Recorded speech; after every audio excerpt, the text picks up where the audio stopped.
はい、皆さんこんにちは。機械系男子の木内です。今回は森見富彦さんのペンギンハイウェイを紹介しようかなと思います。この作品はですね、僕にとって森見さんは、4作品目になりますね。夜は短し歩け乙女と四畳半神話体系で、そして夜行ですね。で最後にこの、4作品目として今回ペンギンハイウェイを読んだわけなんですけども、今回このペンギンハイウェイはよく考えさせられた、でも物語としても結構面白かった、加速度的な面白さを持って、進んでいった話かなっていう、そんな話ですね。でまずですね、僕の森美さんに対するイメージからお話ししていこうかなと思うんですけど、森美さんの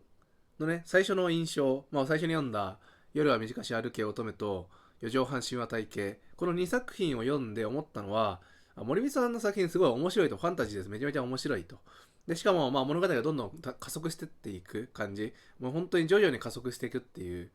感じの面白さを持ってて、すごい楽しい話を書く人だなって思ってたんですよ。そしたらですね、3作品目に読んだ夜行ですね。これがですね、今までの僕の森美さんの印象とは打って変わって、ちょっと暗めというか、しんみりとしたような感じの話だったんですよね。そこでね、あれ、森美さんって楽しいだけのイメージじゃないんだなっていうのが分かりまして、で、そこでね、やっぱ改めて考えたのが、森美さんってのは、違った世界を、一つの世界だけじゃなくて、また別の世界を考えて、それを物語に組み込んでいくというか、そういう物語を書きたい人なんだなっていうのが、改めて分かったんですね。夜は短し歩け乙女は、一つの話なんで、一つの物語、一つの世界なんだけども、それをまた別の登場人物から見てる。で、それでやっと、一つの物語が出来上がるっていう風な、そういう二つの世界を描いてて、四畳半神話体系はもう完全に世界線の話ですね。もし自分がこうやったらって、もしこうしなかったらっていう、いろんな世界線がね、見られる話。で、夜行が、僕はね、パラレルワールドだと思ってるんですけども、光と闇、光と影って、陰と陽みたいな感じで、昼間の部分と夜の部分っていう、そういう側面で、描いてた話かなと。で、今回ですね、このペンギンハイウェイは、その2つの世界、違った世界って考えると、どういうことを描いてるかっていうと、世界の内側と外側っていうのが、物語の大部分なんですね。ただもう一個ですね、生と死についても、そこの2つの世界をね、考えてた作品かなっていう。僕的にはね、基本的にずっと物語っていうのは世界の外側とか世界の果てに行きたいっていうね、この少年の探求心とか、そこらがね主軸として動いていくんですけども、でもね多分僕的には森美さんが一番書きたかったのはやっぱその生と死、自分の死後の世界っていう、そこをね考えてたのかなって、考えさせたかったのかなっていうのが伝わってきまして、ただね物語自体は、夜行ほどねそんなに暗いというかしんみりしてない。で、物語自体は明るい調子で進んでいくんですけども、ちょっとね、意外っちゃ意外だったのが、最後、ラストシーン、ラストの終わり方がですね、少し、夜行と同じように、ちょっとしんみりっていうか、悲しみも含んでるような終わり方だったんですよね。そこがね、ちょっと僕にとってもまた意外な発見でしたね。このね、物語の調子、明るい調子で進んでったら、多分ハッピーエンドかなっていう思ったんですけども、意外とですね、ちょっと悲しさっていうか、悲しさの裏に、その子供のですね、少年の成長があるような話になってまして、これもこれでやっぱ面白いなって思いました。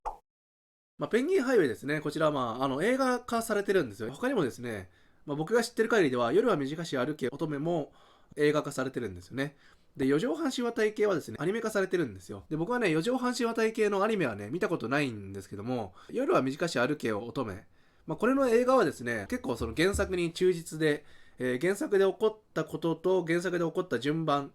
ていうのが基本的に忠実に描かれてた話だったんで、あれに関しては、原作を読んでも、映画だけを見ても、どっちでもいいかなってぐらいだったんですけど、今回ですね、このペンギンハイウェイに関しては、原作を読んだ後に、映画を見た人の感想としては、起こる事柄、事象とかは基本的に原作にのっとってるんですけども、その前後関係がちょっと入れ替わってたりとか、あとは、2つの事象があって、それを1個にまとめちゃったりとかっていう風な感じで、多分ね、その映画の時間とかもあって制約があってですね、どうしてもやっぱ、物語をギュッとせざるを得なかった。せざるを得なかったんだけども、でもやっぱり起こった事柄を詰め込まないと話の流れが分かりにくくなると思われて、多分ね、ギュッと詰め込んだと思うんですけども、僕的にはですね、物語自体がちょっと突飛なところから始まって、少しね、不思議な世界の話になっていくんで、あれをね、映画だけ見た人は何が起こってるかっていうのを理解できるのかなっていうのが心配になっちゃったんですよね。今の現実世界では理解しにくいようなことが起こった時に、映画だけ見てってあれをうまく理解できるかっていうのが微妙なとこでしたね。なのでね、原作、なんかをね、はしょったりとか、もしくは、もっとね、原作から話しちゃってもよかったのかなっていう。映画は映画でね、作り変えちゃってもよかったのかなっていう、ちょっと、ね、中途半端な感じでしたね。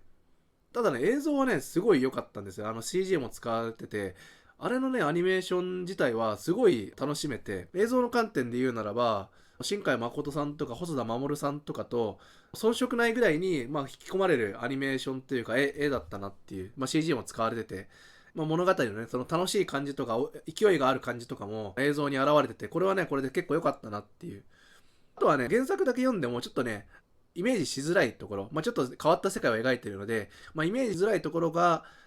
映像化されてね、自分の中でもイメージがはっきりしたっていうのもあって、そこのね、助けも良かったかなっていう。ただ、個人的におすすめなのは、やっぱ原作を読んで、その後に映画を見たら、多分その何が起こってるかっていうのはよくわかるんですけども、映画だけ見ちゃうと多分ね、なかなか理解しにくいのかなっていうのが、僕の感想ですね。そんなペンギンハイウェイでしたけども、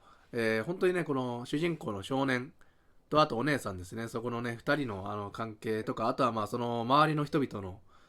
味もね、結構生きてたので、このね、少年の考え方は結構素敵でですね、僕は一日一日、昨日の自分よりも一日一日賢くなっていくと、どんどん、大人になっていく、そこの考え方、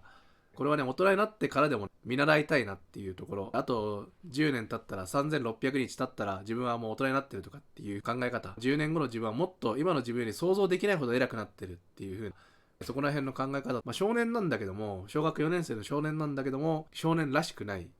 すごい立派なね、本当に見習いたいところだらけのね、少年だったんで、これはね、ぜひ読んでほしいなと思います。はい。ではですね、今回は森見富彦さんのペンギンハイウェイを紹介させていただきました。世界の果てとかね、世界の内側とか外側、もしくは生と死っていう、そこの世界の話が、メインとなってますので、ぜひそこら辺に興味ある人は読んでみてほしいなと思います。はい。それではですね、今回の動画はここまでになります。ご視聴いただきありがとうございました。また次回の動画でお会いしましょう。バイバイ。この度、質問コーナーを設けることにしました。普段ですね、コメント欄に書きづらい質問とか、あとは動画に関係ない質問とかもですね、全然受け付けておりますので、ぜひ何でも質問していただければと思います。